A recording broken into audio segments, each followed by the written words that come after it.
بسم اللہ الرحمن الرحیم۔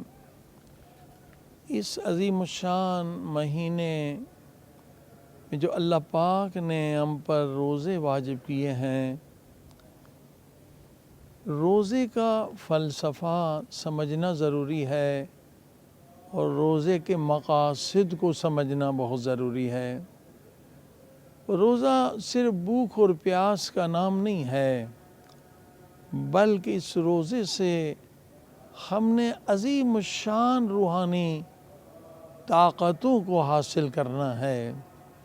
اسی لیے علماء فرماتے ہیں روزے دار کی 3 قسمیں ہیں۔ ایک روزہ عام ہے، مثلا سحری سے لے کر افطار کے وقت تک کچھ کھانا نہیں ہے، پینا نہیں ہے، یہ روزہ عام ہے۔ یہ بھی روزہ واجب ہے۔ اگر یہ روزہ انسان نہیں رکھے گا تو یقیناً مرنے کے بعد سخت عذاب میں مبتلا ہوگا۔ مگر جو اصل روزے کے مقاصد ہیں وہ اس سے حاصل نہیں ہوں گے، صرف واجب ادا ہوگا۔ اب دوسرا جو مرتبہ ہے روزے دار کا، وہ روزہ خاص ہے۔ وہ روزہ خاص کیا ہے کہ 7 اعضاء انسان کے روزے سے رہیں۔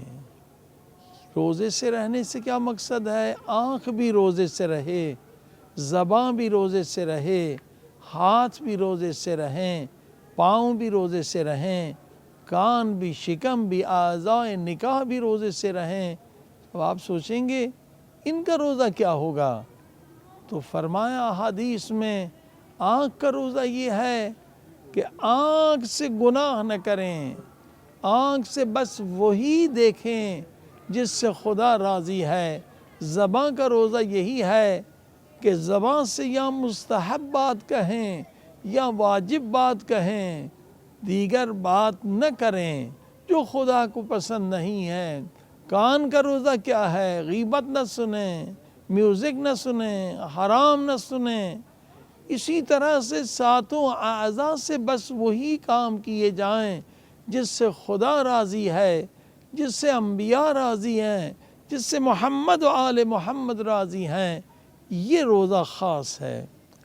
لیکن علماء فرماتے ہیں کہ روزے کا ایک اور عظیم الشان مقصد ہے، بہت بڑا مقصد ہے۔ ایک ہے روزے کا مقصد ان 7 اعضاء کی طہارت، یعنی اگر 7 اعضاء گناہ نہ کریں، یہ طاہر ہیں، پاک ہیں، پاکیزہ ہیں، مگر اس سے بھی بلند طہارت ہے۔ اب آپ حیران ہوں گے کہ اس سے بلند طہارت کیا؟ آنکھ بھی پاک ہے، دل بھی پاک ہے، ہاتھ بھی پاک ہے، سارے اعضاء بدن کے پاک ہیں، تو اس سے بھی بلند کوئی طہارت ہے؟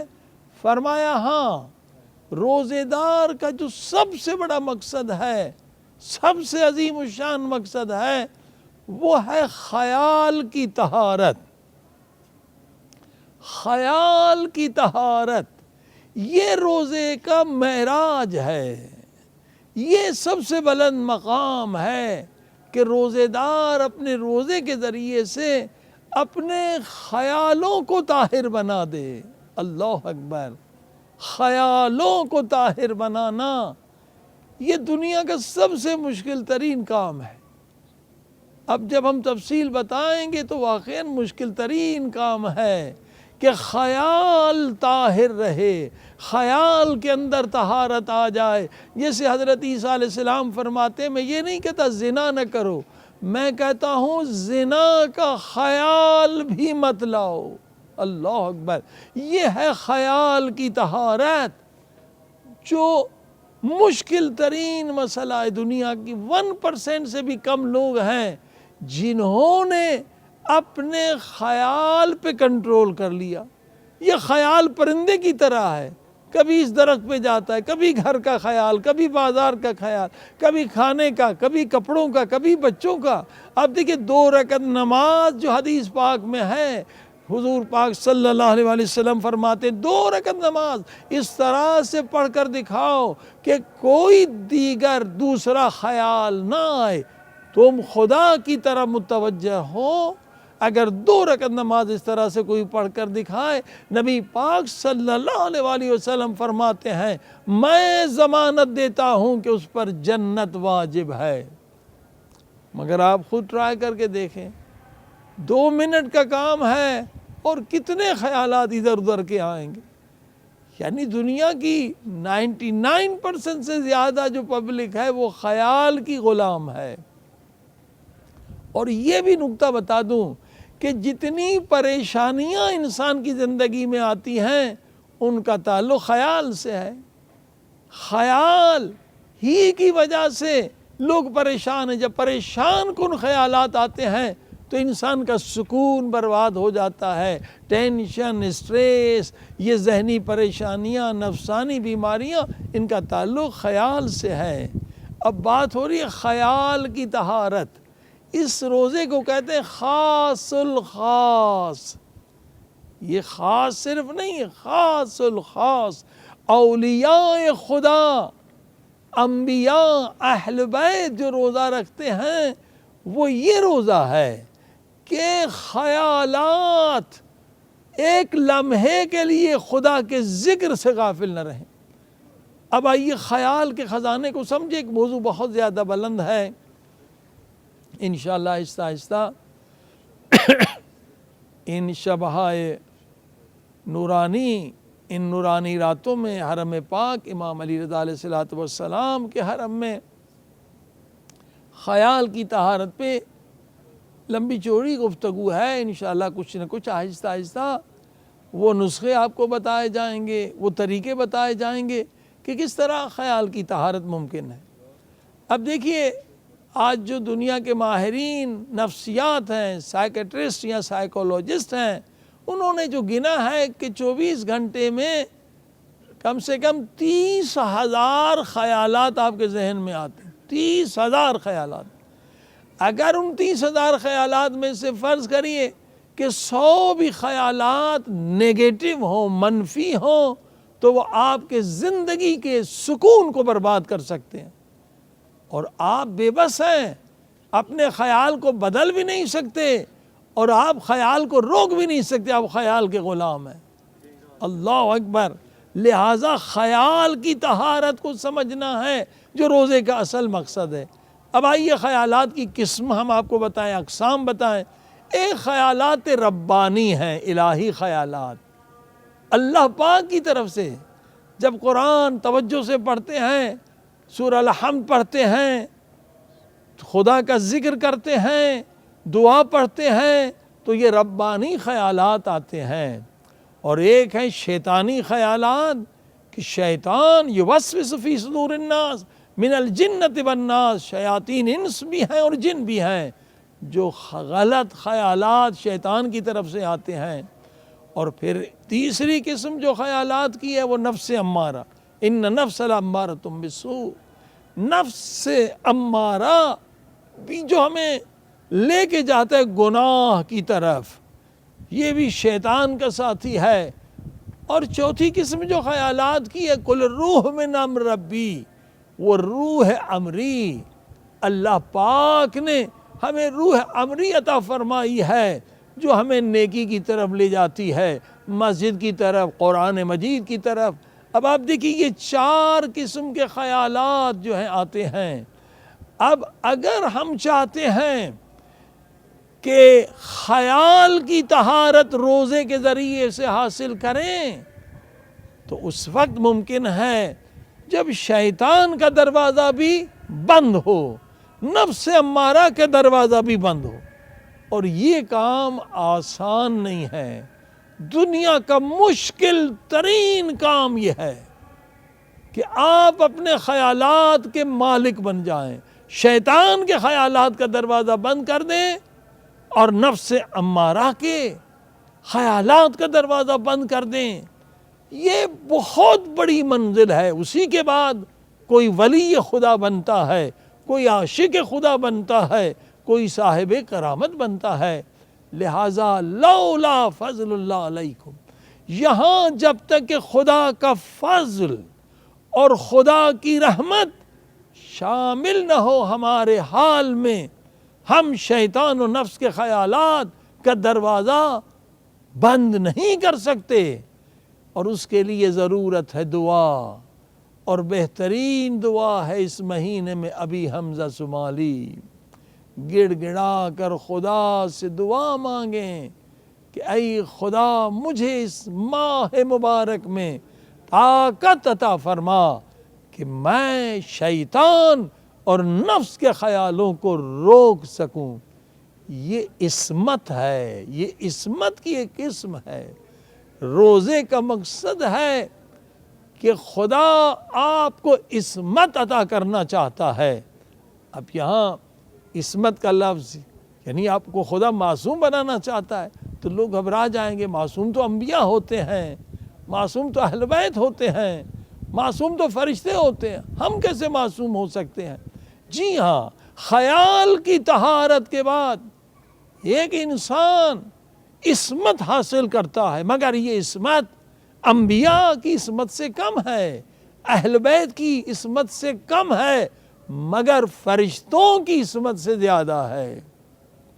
یہ وہ مقام ہے جو خدا اس مہینے میں ہمیں دینا چاہتا ہے کہ جبریل کی عصمت سے بڑھ کر خدا آپ کو عصمت دینا چاہتا ہے، بشرط کہ جو اہل بیت اور قرآن نے اصول بتلائے ہیں ہم انہیں سیکھیں اور ان پر عمل کریں۔ انشاءاللہ اس مہینے میں آہستہ آہستہ وہ اصول، وہ فرامین، وہ نسخے اہل بیت اور قرآن کے بتائے جائیں گے، کس طرح سے ہم خیال کی طہارت کو حاصل کریں، شیطان اور نفس کے خیالات کو روک لیں۔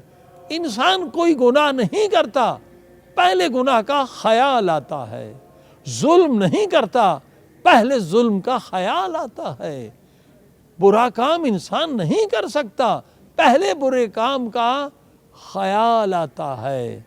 تو خیال اور وہم یعنی شیطان اور نفس کے دروازے کو اگر آپ نے بند کر دیا تو یقیناً یہاں سے ہی معرفت خدا کی بلندی شروع ہوتی ہے، اور یہیں سے انسان صاحب کرامت بنتا ہے اور محبوب خدا و محبوب انبیاء، محبوب اہل بیت بنتا ہے۔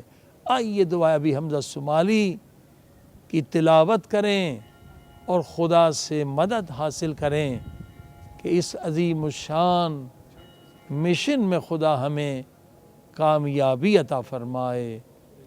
الہی آمین۔ بسم اللہ الرحمن الرحیم۔ حضرت معصومہ فاطمہ سلام اللہ علیہا کے پاک حرم سے یہ نورانی دعاؤں کا پروگرام آپ دیکھ رہے ہیں، سماعت فرما رہے ہیں۔ ان کا مقصد ہے کہ جو عظیم الشان دعائیں ہیں، جو عظیم الشان خزانہ ہے اہل بیت نے ہمیں دیا، جن دعاؤں سے دنیا کی ساری مشکلات بھی حل ہو جاتی ہیں، نہ فقط دنیا کی بلکہ قبر کی، برزخ کی، قیامت کی مشکلات بھی دور ہو جاتی ہیں، ٹل جاتی ہیں۔ ان دعاؤں کو آپ یاد فرما لیں، یہ دعائیں حقیقی آپ کے دوست بن جائیں گے۔ جس طرح سے قرآن مجید کی جو سورہ یاد کر لیں وہ قبر میں ایک نورانی شکل میں آ کر آپ کی مدد فرمائے گی، اسی طرح سے یہ دعائیں جو قبر کی تنہائی ہے، جو قبر کی وحشت ہے، جو قبر کا اندھیرا ہے، اس کے مٹانے کے لیے یہ بہترین تحفہ ہے، بہترین سرمایہ ہے جو کبھی آپ سے جدا نہیں ہونے والا۔ 4 5 لائنیں یاد کرنے میں بھی آسان رہے گا۔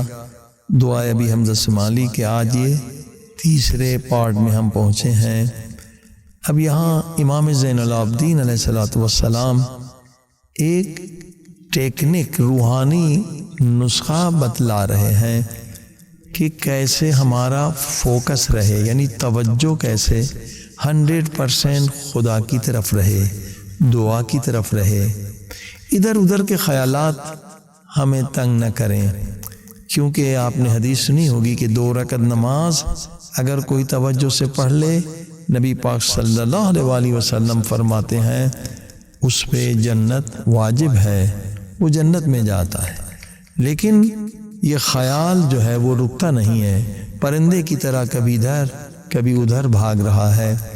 دعا میں بھی یہی حال ہے۔ تو یہ ایک روحانی تربیت ہے امام زین العابدین علیہ السلام کی، ایک ٹیکنک ہے جس سے دعا 100% پروردگار کی طرف متوجہ ہو کے پڑھیں گے تو لذت بھی ملے گی اور دعا بھی قبول ہوگی۔ امام علیہ السلام نے یہ بریدنگ کی ٹیکنیک استعمال کی ہے۔ دیکھیے سانس لیے بغیر انسان رہ نہیں سکتا ہے، سانس اگر 5 منٹ بھی رک جائے تو انسان خاتمہ قریب ہو جاتا ہے۔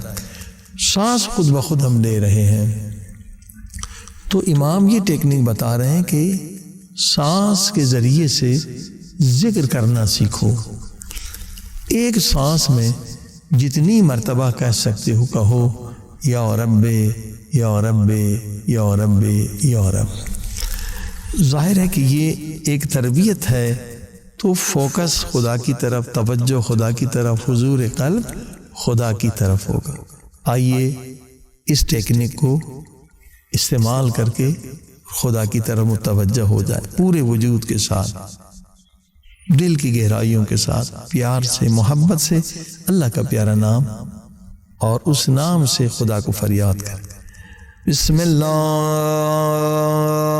الرحمن الرحیم، یا رب یا رب یا رب۔ اس طرح سے مولا علی نے دعائے کمیل میں 3 مرتبہ ہمیں سکھایا، مگر یہاں امام زین العابدین علیہ السلام کہتے نہیں، ایک سانس میں جتنی مرتبہ کہہ سکتے ہو کہو، یہاں تک کہ سانسیں ٹوٹ جائیں۔ یعنی امام زین العابدین علیہ السلام ایک خاص وقت کی تیاری سکھلا رہے ہیں۔ وہ کیا وقت ہے کہ سانس ٹوٹ جائے تب تک یا رب کہتے رہو۔ اے عزیزو، ایک دن آپ بستر پہ سو رہے ہوں گے، عزیز و رشتہ دار ڈاکٹر کو لے کر آئیں گے، ڈاکٹر دیکھ کر کہے گا بچنے کی کوئی امید نہیں، اپنی وصیت کر دیں۔ ایک مرتبہ بدن سے روح نکلے گی،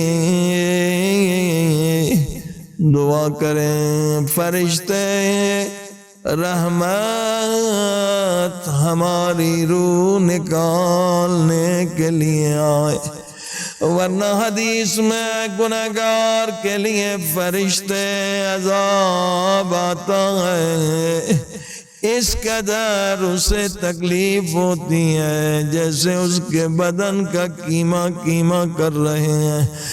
مولا سکھلا رہے ہیں سکرات کی تکلیف سے کیسے بچو گے، تمہاری روح آرام سے کیسے نکلے گی۔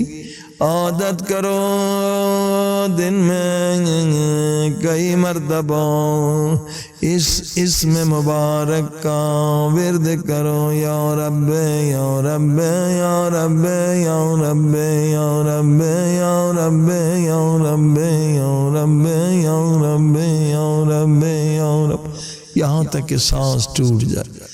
آخر امام پاک نے یا رب کا لفظ کیوں استعمال کیا؟ 1000 سے زیادہ اللہ پاک کے نام ہے۔ یا رب یعنی میرے پالنے والے، پالنے والے، رب بڑا اللہ کا پیارا نام ہے۔ اے خدا، تو نے ماں کے پیٹ سے لے کر آج تک مجھے پالا ہے، تو میرا رب ہے، میں تیرا بندہ ہوں، تو میرا رب ہے۔ اب خود خدا فرماتا ہے، اپنے نبی کو فرماتا ہے، ہمیں سکھلاتا ہے، اے مسلمانوں، اگر کسی حیوان کو 1 سال تک تم پالتے ہو، اب تمہیں اس سے پیار ہو جاتا ہے، انس ہو جاتا ہے، اگر قربانی کے دن عید الضحیٰ کو قربانی دینا چاہتے ہو تو مکروہ ہے اس حیوان کو ذبح کرنا جسے تم نے 1 سال تک پالا ہے، جسے پالا ہے، کیسے اس کی گردن پہ چھری چلاؤ گے؟ امام نے یہی ہمیں تعلیم دی۔ اے خدا، 50-60 سال تک تو نے مجھے پالا ہے، کیسے مجھے جہنم کی آگ میں پھینکے گا؟ تو میرا رب ہے، یا رب، یا رب، یا رب، یا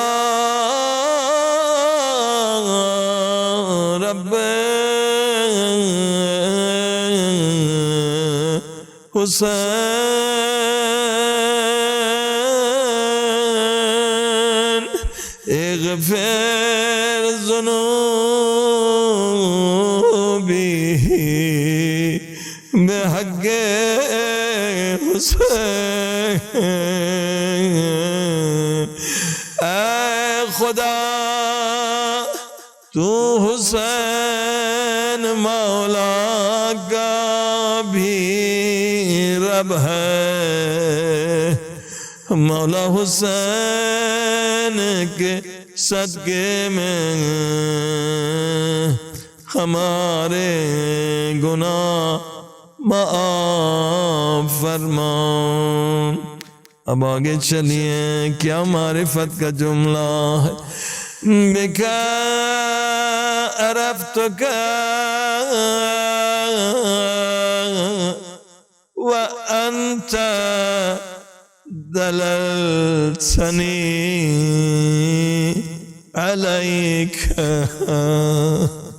اے خدا، تو نے مجھ پہ احسان عظیم کیا کہ تو نے مجھے اپنی معرفت کا نور دیا، تو نے مجھے معرفت کا نور دیا، اور محمد و آل محمد کی معرفت و محبت کا نور دیا ہے۔ اگر خدا کی معرفت نہ ہو تو انسان کی زندگی حیوانی ہے، کچھ بھی اس کی زندگی میں معنویت، روحانیت نہیں ہے۔ چھوٹی مصیبت پہ بھی لوگ خودکشی کر لیتے ہیں کیونکہ خدا کی معرفت نہیں ہوتی۔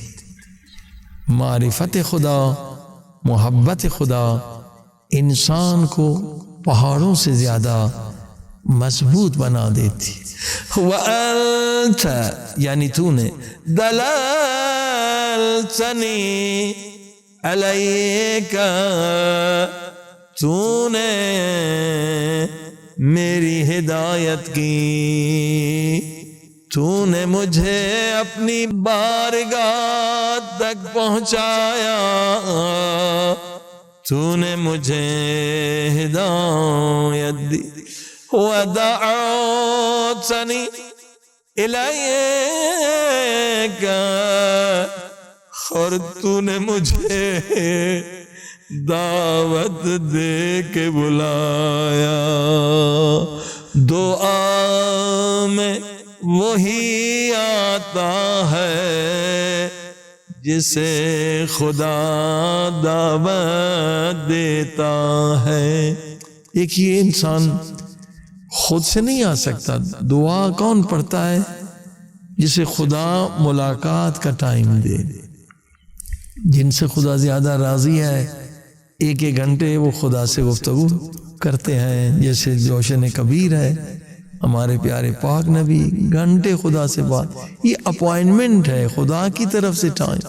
گنہگار ہم جیسے ایک منٹ بھی دعا نہیں مانگتے، تھک جاتے۔ تو جس قدر ہمارے اعمال زیادہ اچھے ہوں گے، اس قدر خدا سے وقت ملاقات زیادہ ملے گی۔ اے خدا، میں اس کے لائق نہ تھا کہ تو مجھے دعوت دے، میں گنہگار و بدکار و ذلیل و خوار تھا، مگر تو نے پھر بھی مجھے دعوت دی۔ اگر تو توفیق نہ دیتا، میں اس پاک حرم میں نہ آتا۔